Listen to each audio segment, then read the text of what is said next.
Hello everyone, my name is Xuan. I'm from University of Chinese Academic Science. My presentation is about understanding and securing device vulnerability through automated bug report analysis.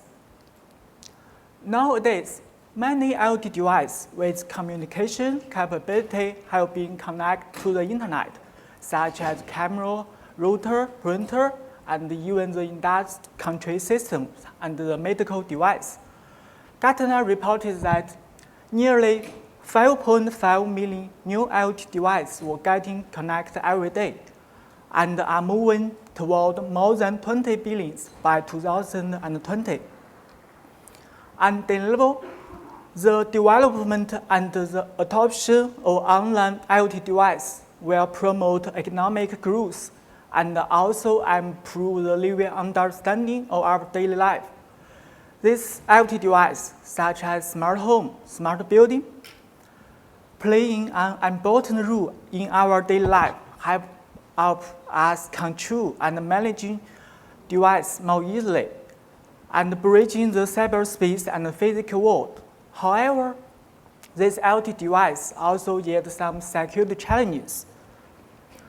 A well-known security instance is the Maria botnet, which exploits many IoT devices as part of botnet and uses it to perform DDoS attack, cross the internet service disruption across the United States and Europe. It is also reported that pacemaker, ATM machine, and even the SCADA system have been compromised. As we say, this IoT device also has some security challenges in our daily life, affect our life security, property, and even the results and the environment. In our research, we focus on internet-connected IoT devices, such as camera, router, which expose that attack surface on the internet. These internet-connected devices are reported to be hacked all through vulnerability, including those caused by mismeasurement and misconfiguration. Still less unclearly are the fundamental cause for this trend of malicious IoT activities and how to secure this IoT device. As an old Chinese saying, know yourself and know your enemy, and you will never be defeated. So, firstly, we deployed the Honeypot, analyze underground attack tokens, and study known attack report, trying to understand how IoT vulnerabilities are exploited by adversaries. Our Honeypot, including real IoT device and simulated IoT device, for collecting real-world attack activities. The red figure shows the infrastructure of our real device Honeypot. To increase this device IP diversity, we rent VPS across from different countries as relay host for each IoT device. Whenever an attacker connects to a VPS, we redirect this request to the related IoT device and forward its response back to the attacker. Each simulated honeypot is an HTTP server whose default configuration, such as default page and the HTTP response body, have been modified to simulate the real IoT device. From May to July in 2018, our honeypot gathered about 190,000 HTTP requests from 47 IPs across 175 countries. By analyzing this traffic, we identified nearly 2,000 IoT exploit attempts from 60 different countries. More importantly, there are only 164 unknown requests observed by our honeypot. Even if we assume all the unknown requests are from unknown security faults.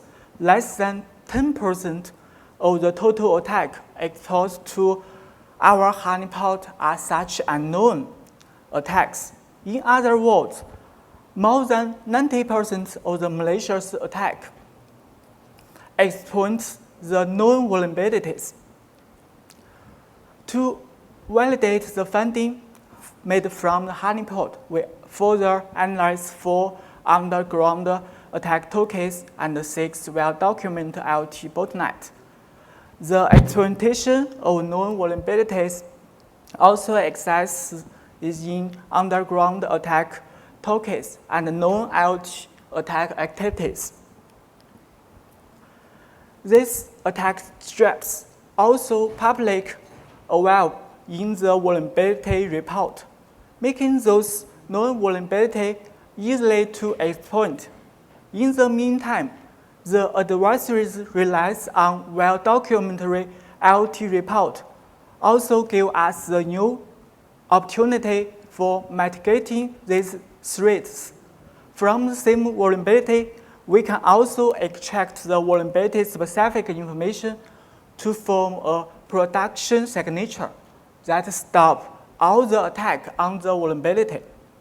So, in our research, we propose IoT Shell, an automatic tools that collect IoT vulnerability reports from the internet, analyze and recover the key knowledge to form vulnerability-specific signature. These signatures can be easily used in exciting ideas and Valve to detect exploit attempts. This slide shows the architecture of IoT Shell, which has 3 major components: data collection, IoT vulnerability extraction, automatic production generation. Data collection is used to gather the vulnerability report from the internet. The IoT vulnerability extraction is used to extract IoT vulnerability information from a large number of documents, including the forms, blogs, and mailing list. The signature generation uses structured information and the vulnerability semantics to identify all the related attack surface, which help us to form a vulnerability-specific signatures. Our crawler is implemented by script framework. We run our crawler across 30 vulnerability report websites, including forms, mailing list, and some vulnerability archive websites. Over the documentary collected by our crawler, our IoT vulnerability extraction first remove the textual information unrelated to IoT report, such as advertisements, navigation bar, while only keeps the main content of the issue page. After the process, we still need to fill out the documentary unrelated to the vulnerability reports, which is done as follows. The first is the percentage of detection word. Since a real vulnerability report always includes an amount of non-textual information. The second is the number of hyperlinks. An IoT vulnerability report is not supposed to include too many hyperlinks. Otherwise, it could be a summary for all the vulnerability disclosed instead of a specific vulnerability report with detailed vulnerability information. To evaluate the performance of these 2 heuristics, we randomly sampled 100 documentary being discarded and manually checked the results. We found all of the sampled documentary are unrelated to IoT vulnerability reports. Let's say the false positive is 0. Next is the IoT vulnerability recognition. IoT vulnerability always include some IoT entity and vulnerability entity. The strict way to identify this IoT entity is to use the keywords and the regular extraction-based matching. We use keyword to identify device type, vendor name, and the vulnerability type. we use the regular expression to extract the product name. All the textual terms we use in our paper is shown in the red table. However, this heuristic method have poor performance to identify these IoT entities due to high false positive, especially in terms of device type and the product name. Intuitively, when these entities are indeed used to describe an IoT vulnerability, they do not independently occur. Instead, they come together to present a concept. So we leverage the local dependency between entities to find the true IoT entity. The red picture shows the order of true IoT entity appearing in our work. However, there are still several cases satisfying the rule above, but as non-IoT device entity. To suppress false positive, we further add an entity checker. More specifically, we search for the extract entity in Google and then calculate the similarity between the extract entity and the title of the search result. If the similarity is extremely low, we regard the extract entity as a non-IoT entity.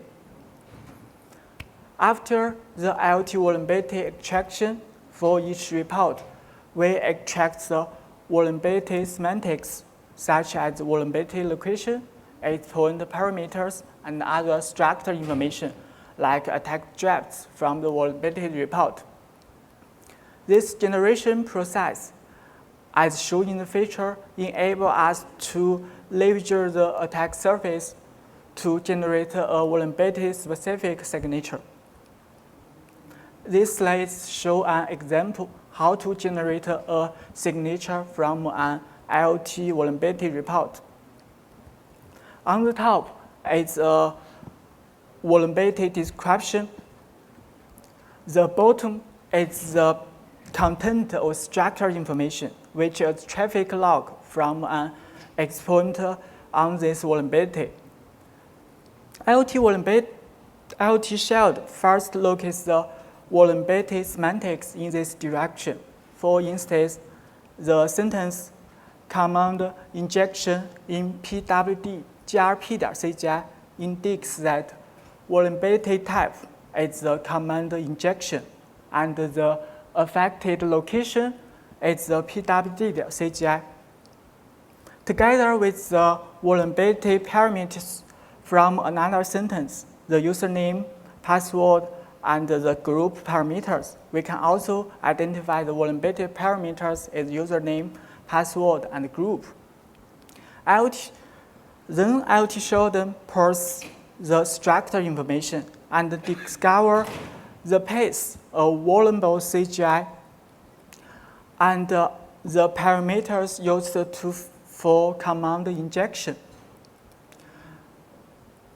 Further, from the sentence about other vulnerable parameters, the username, password, and the group parameters, we can infer that the same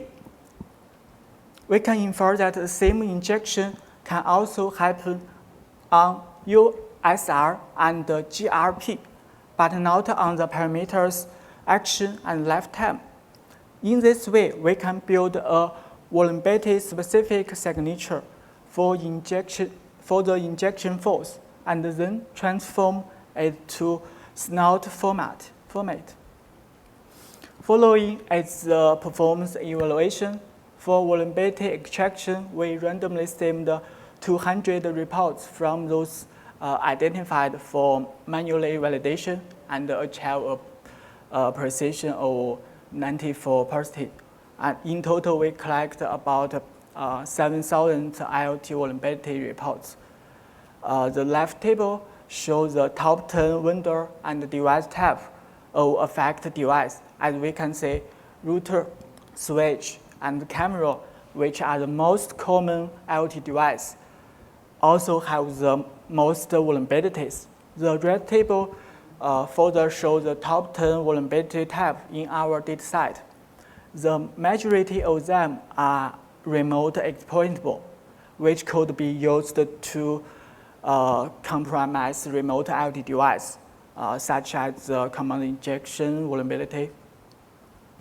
We then evaluate our IoT Shell over 190,000 HTTP requests collected from IoT device and Honeypot using a MacBook Pro. Over the trace, the precision of our generated signature is about 97%, and the recall is about 83%, and the false positive is extremely low. By applying IoT Shell on a long time traffic captured in industrial control systems, HMI Honeypot, IoT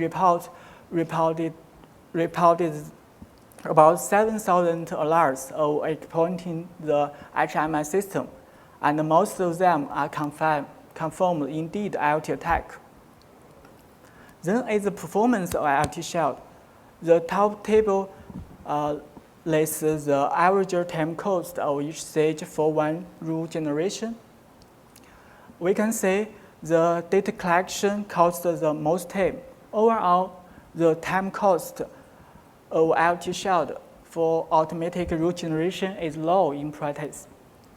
To further evaluate the performance of IoT Shell in an IDS system, we relay the traffic captured on the Azure router of a research institute to snowed with and without IoT Shell.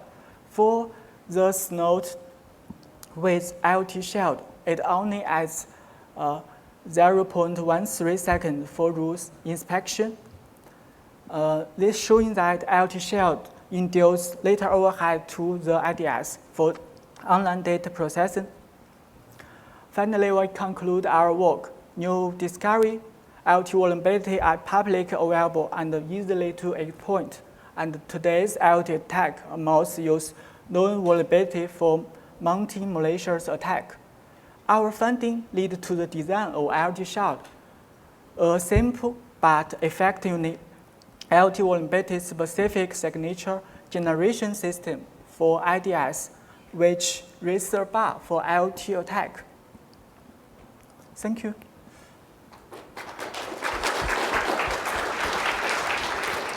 We have time for probably one question. Anything? All right, it'll be my question then. So you focused on the HTTP vulnerabilities here. What percentage of the vulnerabilities you actually found were HTTP-based, or were they tended to be in other protocols as well? Okay.